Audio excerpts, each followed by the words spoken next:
Hola, ¿cómo están? Espero que todos estén muy bien. Bienvenidos a este primer curso de imagenología que hace parte del pregrado de Medicina Veterinaria y Zootecnia en la Universidad CES. Hoy vamos a hablar de lo más básico, de lo inicial, de para qué se indican cada tipo de ayudas diagnósticas por imagen, en qué momento seleccionarlas, para luego empezar ya con otras clases donde se apliquen mucho más pues, a la clínica.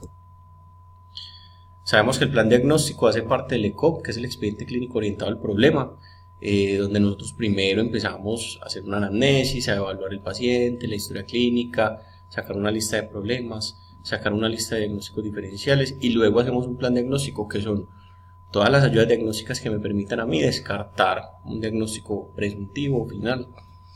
Las ayudas diagnósticas por imagen hacen parte muy importante de este plan diagnóstico porque son las que nos permiten a nosotros identificar algunas patologías o hacer lectura para poder llegar en algún momento a un diagnóstico mucho más certero. Pero tengo que tener en cuenta algo importante y es en qué momento selecciono esa prueba, ¿sí? Yo tengo que analizar algo y es para qué está indicada. Entonces, conozco para qué está indicada la prueba. Yo podría hacer una ecografía, por ejemplo, a un hueso, sí, pero yo vería solamente la superficie del hueso, no vería a través de él como en unos rayos X, donde en los rayos X yo sí puedo ver a través de los huesos y ver esa integridad ósea. Entonces, conocer para qué está indicada es uno de los puntos más importantes. Otros dos puntos muy importantes es si conozco la sensibilidad de la prueba y si conozco la especificidad de la prueba. Ojalá tuviéramos estudios de todo esto en veterinaria. Ya hay algunas personas, algunos profesionales que se han encargado de sacar información científica acerca de este tipo de sensibilidades y especificidades. Entonces empiezan a comparar rayos X versus ecografía versus resonancia y ayudan a mirar en qué momento se puede diagnosticar y con qué ayuda diagnóstica por imagen. Entonces decimos listo, los rayos X nos ayudan a identificar un proceso de enfermedad articular hasta cierto punto, pero la ecografía me ayuda a corroborarlo hasta otro punto, ¿cierto? Entonces, si hablamos un poco de sensibilidad y especificidad, tenemos que saber el significado de cada cosa. Sensibilidad, entonces una prueba muy sensible es que cuando es positiva se garantiza que es verdaderamente positiva, y especificidad lo contrario, cuando sale negativa prácticamente si es 100% específica quiere decir que hay un 100% de probabilidad que sea negativo. Entonces nosotros investigamos esto y tenemos muy en cuenta este tipo de cosas, podemos llegar a tener un buen uso de las ayudas diagnósticas. Conozco las ciencias básicas, sí, súper importante. Las ciencias básicas prácticamente nos permiten a nosotros tener toda esa parte inicial. En este caso, por ejemplo, si conozco la histología, que es ese estudio de tejidos, si conozco la anatomía, esa morfología, yo puedo guiarme mucho más en las estructuras y en las lecturas. Si conozco, por ejemplo, la fisiopatología, esas fisiopatologías nos ayudan a guiarnos exageradamente en todos los procesos. Porque si yo conozco cómo está iniciando esa enfermedad y qué está pasando en el paciente, cuando yo tomo la imagen, puedo poder determinar en algún momento si es que esa enfermedad está en una parte inicial o si está ya muy avanzada. Entonces, hacer paralelos con la fisiopatología en el momento del desarrollo de la enfermedad más lo que se está viendo en la imagen ayuda a tomar decisiones y a tener pues diagnósticos también más claros. Acá hay unas imágenes de un caballo creo yo colombiano, y yo les dejo la inquietud. Bueno, es un paciente que tiene una taquicardia, que tiene una frecuencia respiratoria también aumentada, o sea, que tiene una taquipnea, que está deshidratado, que tiene fiebre, que tiene una respiración forzosa. Si vemos en la imagen inferior derecha, vemos una posición que obtienen ellos cuando no pueden respirar bien. Si vemos en las imágenes superiores, vemos que hay un abultamiento, un aumento de tamaño en la zona retromandibular. En este caso él tenía dolor a la palpación, se sentía calor en esa zona.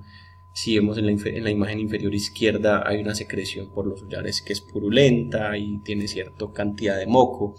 Entonces yo empiezo a sacar una lista de problemas. Entonces con los problemas, aumento de tamaño en una zona, hay una respiración forzada, hay pérdida de, digamos que el drenaje venoso se está comprometiendo, que hay una incomodidad a la respiración. Entonces yo cuando tomo esa lista de problemas, yo puedo llegar a unos diferenciales, y para descartar esos diferenciales yo tengo que tener en cuenta qué ayudas tomar, o sea, qué imágenes vamos a tomarle a ese caballo.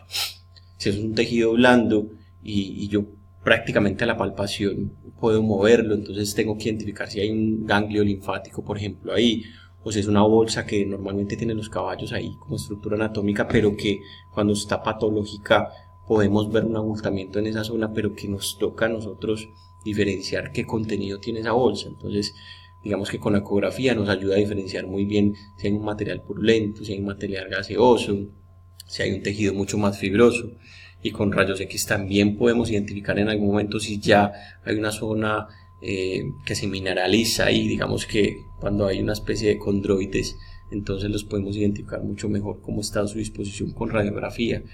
Entonces tomar decisiones en estos casos nos ayuda mucho, pero si nosotros no sabemos para qué esa ayuda diagnóstica nos va a servir en este caso, o qué nos va a aportar, o qué información nos va a dar para yo poder tener el producto, entonces prácticamente nos ayuda. Si vemos esta otra imagen en este caballo de la izquierda, que es el mismo de la derecha, si yo solamente me quedo con la imagen de la izquierda y veo que él prácticamente no está apoyando muy bien el miembro anterior izquierdo, que tiene una posición antiálgida, o sea que se está tratando de nivelar pues en posición para poder controlar un dolor que está sintiendo en esa extremidad. Yo podría tomar rayos X para mirar cómo están los huesos, porque lo primero que pensaría sería como una luxación o una fractura. Pero si ya me acerco un poco más y empiezo a hacer una exploración diferente, veo que en esa lista de problemas veo que también hay tejidos blandos comprometidos, que prácticamente se hizo una fístula a nivel de la articulación y que hay un material purulento drenando. Yo también tendría que hacer una ecografía para ver integridad de esos tejidos. Entonces se pueden complementar las dos o utilizar una o la otra dependiendo del proceso para que me dé información diferente. Acá tengo un flujograma que nos ayuda mucho a hacer toda la dinámica y entender que primero se genera una energía dependiendo de la ayuda diagnóstica por imagen que sea. Si es rayos X, los rayos X, si es una ecografía, ondas de sonido, hay señales en resonancia, pero que siempre es una energía que se genera y que incide en un tejido. Ese tejido es el paciente, ¿cierto? Nosotros tenemos en veterinaria muchos tipos de pacientes, tamaños, diferentes formas, peludos, calvos, de todo.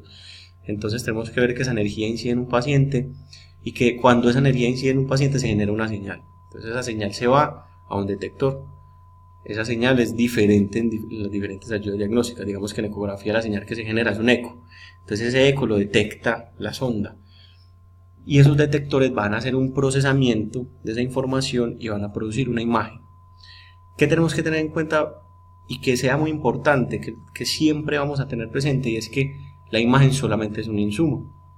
La imagen que nosotros obtenemos se convierte solo en un insumo, que si yo tomo ese insumo, hago una observación, luego hago un reconocimiento y luego de ese reconocimiento hago una correlación clínica, puedo llegar a un diagnóstico. Y el diagnóstico ahí sí es el producto final. Entonces, el producto final que yo obtengo es cuando tengo un diagnóstico. El producto final no es la imagen solamente es un insumo que necesita ser correlacionado clínicamente para poder llegar al diagnóstico final. Entonces muchos no entendemos esto porque pensamos que la imagen lo es todo, ¿no?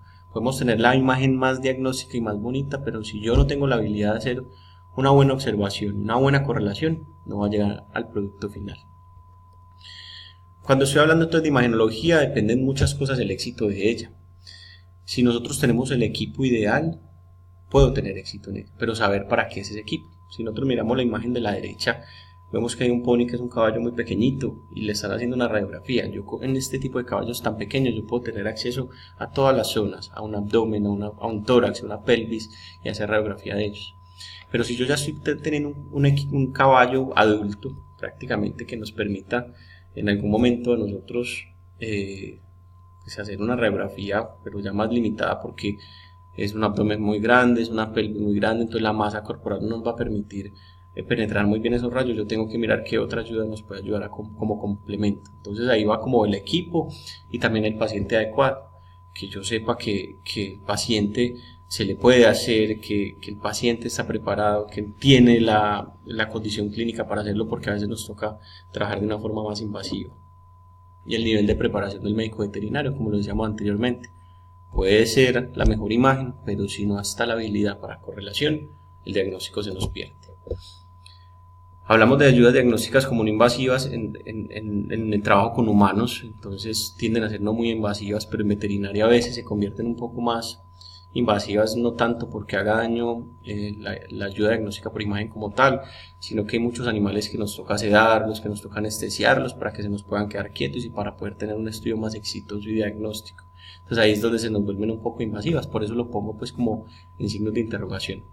En la parte económica también, en la parte económica a veces nosotros nos vemos un poco limitados, pero pienso que si el médico veterinario sabe indicar muy bien la muestra y genera la necesidad para hacerla, podemos avanzar mucho más en la obtención de estas. Acá hay varias imágenes de diferentes ayudas diagnósticas por imagen. Tenemos la radiografía. En la radiografía convencional tenemos prácticamente la que nosotros tomamos y tenemos que ir a revelar, pero esta ya se ha ido eliminando, ya está entrando mucho más la radiografía digital, la digital directa o indirecta, que la directa es cuando tomamos la imagen y sale inmediatamente en el computador ya digitalizada, y la indirecta es que nos toca ingresar el chasis a un digitalizador. La ultrasonografía, que trabaja pues como en tejidos más blandos y a ver superficies óseas y trabaja con ondas de sonido, pero esta ultrasonografía también ya hay unas variaciones que se pueden hacer estudios de ultrasonografía con contrastes mejorados, que son con burbujas de aire. Está la tomografía, que también trabaja con el mismo principio de rayos X, pero es una ayuda diagnóstica mucho más sensible, que se hacen varios cortes y se puede hacer reconstrucción de ella. Está la resonancia magnética, que trabaja pues como con señales magnéticas que nos ayudan a identificar muchos cortes de todos los tejidos. Está la gammagrafía, que marca radioactividad dependiendo pues de una sustancia que uno pone que tiene selectividad por los neutrófilos. Está la endoscopía, que también es muy sensible porque ya es ingresar a las cavidades con una cámara directo y ver prácticamente el tejido como está. Entonces tenemos un montón de ayudas diagnósticas por imagen que durante el semestre vamos a ir viendo y vamos a ir viendo la indicación de ellas. La pregunta que les dejo es: ¿todos los equipos aportan la misma información? Entonces vamos a empezar a leer, vamos a empezar a investigar para que sigamos trabajando en este tema.